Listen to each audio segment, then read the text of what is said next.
Well, we are taking a look at a bit of a fan focus on today's program. We spoke to Chuck Berry a few moments ago, and Ollie Geale, you would have heard his voice a lot over Australian radio back in the day with a lot of colleagues of mine as well. But he's made the successful venture over to the UK. He had the joy of interviewing Jurgen Klopp prior to the season, which is back a while ago now, and obviously Liverpool, a historic season for them. So a very timely interview, and also a part now with BT Sports and Optus with a terrific program with Mark Schwarzer, but also the first AFL program beamed regularly overseas, and that is obviously the growing nature of the game that we are seeing. But Ollie, thanks for joining us, and great to have the hot cross bun jumper circa '97 on the front there.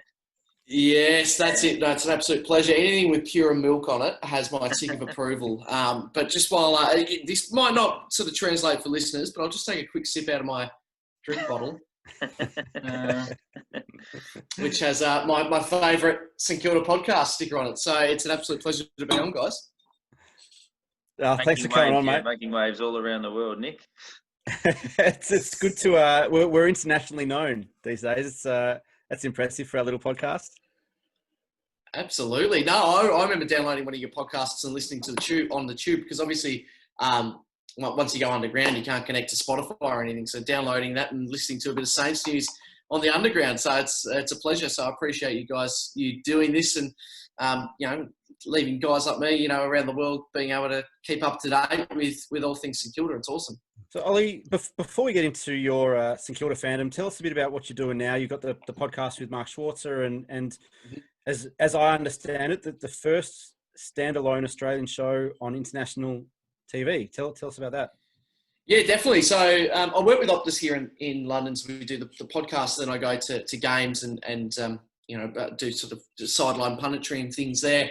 But from an AFL perspective, BT Sport have been playing the AFL for about 8 years now, but they've never done any content around it. And as you quite rightly said, Nick, it's not been done outside Australia. So during this period, there's virtually nothing else going on. So, with the Premier League starting to come to a close, German football, which they have coming to a close, it was a really great opportunity to reach out and go, well, let's throw caution to the wind, throw some stuff at the wall and see what sticks. And we've been lucky enough to go for it. So we do one show and game a weekend, and it's awesome. It's pretty elementary stuff. It's just sort of getting people used to the game over here, but it's good because if you get a player's name wrong, no one knows. So it's good. You just get to keep going. So pressure's off. So it's good. I was going to ask, how did you go with explaining the game, explaining the concept of what it is we do over here is to the locals, and you've walked down the street in that jumper. Has anyone pulled you up and said, "What are you wearing?" Yeah. I mean, they can't get their heads around the fact that there's no sleeves. That throws people off, a fair bit.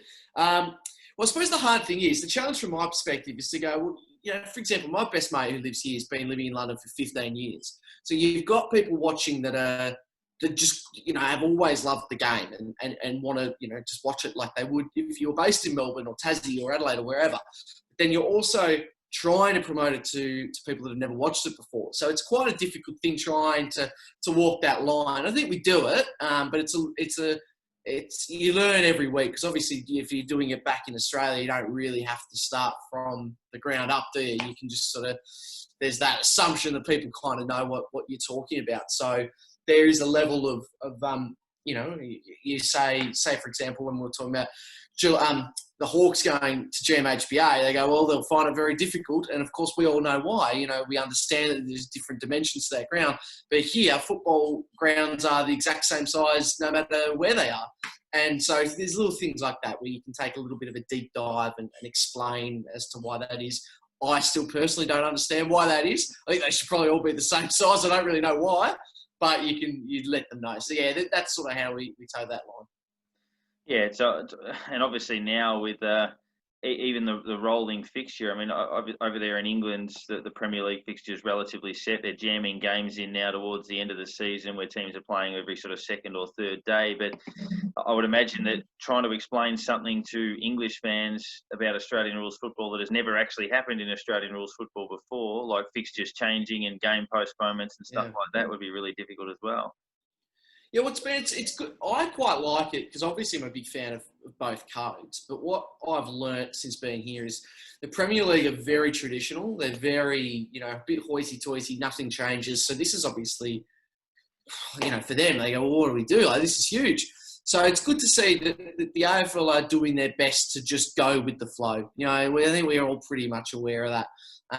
So I think, I always like to look at the positive in things, guys. And I think the positive will be with this is we've given things a go, Does shorter quarters work? Maybe at the end of things we might learn that it does, it might not. But, it's just a good opportunity to, I think from afar, it's really great to see the AFL are just throwing it all up in the air and going, well, let's just see what happens. Let's give things a try.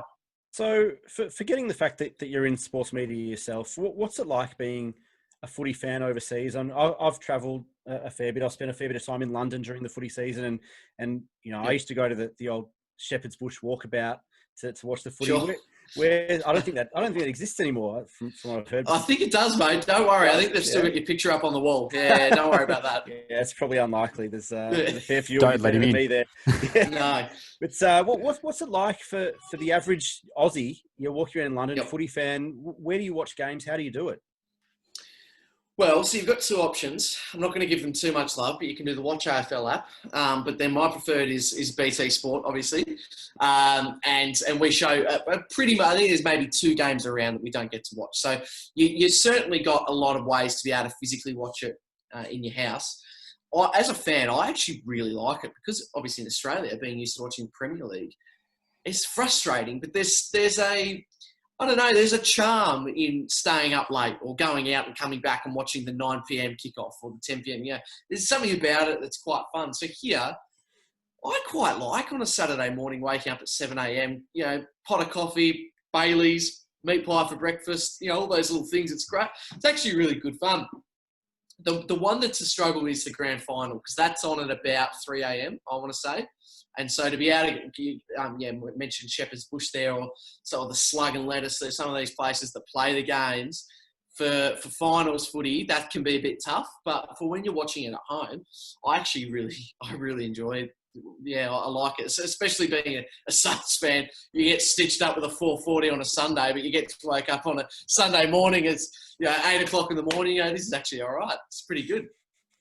So obviously you're trying to sell the game over there, but are you trying to sell the Saints too? That's the question. Give us the spiel. Give us what do you tell them to say? Okay, come on, jump on. Well, this is the funniest thing because I'm waiting to see how many weeks it takes for BT to realise why are we still getting more St Kilda people on? I'm just slowly and I've got I can't turn my camera around, but I've got on the wall the 140 years commemorative jersey. The one where we've got all the players that have played and that's all signed. Got that up on the wall. Every opportunity I'll suggest, because I get to pick a game that we'll do. So we've got. It's a bit late notice to do Thursday's game after the fixture was changed, but we're doing the game the week after, and Jack Steele on, and just subtly, without anyone noticing, just trying to push it as best as possible. Real like that episode of The Simpsons where they try to get people to join the Navy. It's a bit like that. So just halfway through a sentence, I'll just go Saints, and then continue, and then no one knows. It's brilliant. Not playing I'll win the Saints backwards, are you? And nothing like that. Well, we're only 4 weeks in, Dick, so who knows? Subliminal. You mentioned the grand final. Obviously, a night grand final wouldn't be too bad. That would move it back to about 7 or 8 o'clock in the morning rather than 3, I think. But I guess just a last one from me in terms of your background. Who are your St Kilda heroes growing up? Obviously, you've now got access to a few of the guys, but probably a similar vintage to us growing up with Harvey and Hayes and Rewalt and these sorts of people. But who are your heroes? Well, it's tough because, when people answer this, you're right. If you're from this sort of age and era, you've got probably 4 or 5 generally that we choose from. So I try and go, look, Stephen Milne for me is the one. I love what Rui Harves and Hayes and even Aussie Jones was up there for me. But I'm a similar size. When playing footy was I tried to emulate him, and I've still got 44 is my favourite number and things like that. I just I actually I heard you guys talking about what's the channel is it St Kilda Archive Games? The St Kilda Saints FC Archive. Yeah, that's it. So we heard about that going back and watch. Like, I knew how good Milne was, but I just don't remember him being that good. Or weirdly enough, I just go, geez, for me, it puts the small forward argument to rest. Eddie Betts is just so good, but and Charlie Cameron possibly could be. But watching what Milne was able to achieve, he was mega. He was a special one to watch for me, for sure.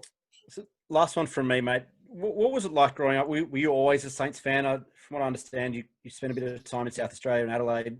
How'd you come about supporting Saints? And was it a family thing, or what was that like? Yeah, absolutely. So my dad's, great story from my dad. He grew up in Moriarty, but it's near Latrobe, northwest Tasmania, and that's Darryl Baldock country. And so he was like, right, I'll be a Saints fan. And Nan managed to go to the butcher where Darryl Baldock's parents worked. And they had a pair of boots, like proper pair of, like with nails, for studs, that kind of thing that the Baldock used to wear, and gave them to Nan to give to Dad. And so it was sort of sparked from there. And my mum's was also a St Kilda fan, so, it was pretty natural. But yeah, lived in Adelaide for a couple of years. But like that, obviously, it was just hard because we were so shocking at playing at Adelaide Oval during that period. I'd actually love to go and play Adelaide right now in Adelaide Oval. Brilliant. But during that period, it was, jeez, it was rough. But, I know, well, that's true. But, I was able to see Lenny Hayes' last game there. So there were some pretty cool moments, that's for sure. Yeah. So we've seen Liverpool already this year. What are our chances? What do you think we can break the I mean, the good thing is that, I don't know what you guys think, but I think the good thing is that this year is a year for anything could happen. I think that's pretty much, that gives us a chance to hope. And I think watching what Rat said the other day is we're now 2-2. You go, okay, now we can start the season again. I think we can all agree what happened against North doesn't represent what we think we can achieve in 2020. So I think now that we're level, and we've beaten one of the big boys too, which I think really helps. It wasn't the Crows, for example. We've proven ourselves. Who bloody knows? Who knows? If we can remain fit and we're healthy and fit, I think they're the big ones. And then you look at a Port and the way they play, I think they're not the best list, but they're young and they're fit and strong. And so I think if we can emulate that style, mate, who knows? Fingers crossed we can be having this chat in late October, cracking a Baileys and a pot of coffee at 9 a.m. Who knows? New Year's Eve grand final podcast. What do you reckon? Yeah, that's it. Exactly. How good. Wherever a grand final's played in Perth or Darwin on the 18th of December or something bizarre like that. Or in Shepherd's Bush. Nick's Splitter country. Who knows? Yeah, we'll move it over there. We'll play it at Wembley or anything possible. But Ollie, thanks for jumping on with us and go Saints, and well done with all the terrific stuff you're doing over there, kicking plenty of goals. Thanks, guys. Not as many goals as you guys are. I'm absolutely loving it. So good on you. And thanks for my little trinkets that I've got. I've got my stickers. I've got my footy cards here, which is brilliant. And I've just lost him, but I've got a little Lee Montagna that found his way over here. There he is. A minifig, wasn't it? Yeah. Brilliant stuff. So I appreciate it, guys. Thanks, mate. Have a good good stuff, mate. Cheers.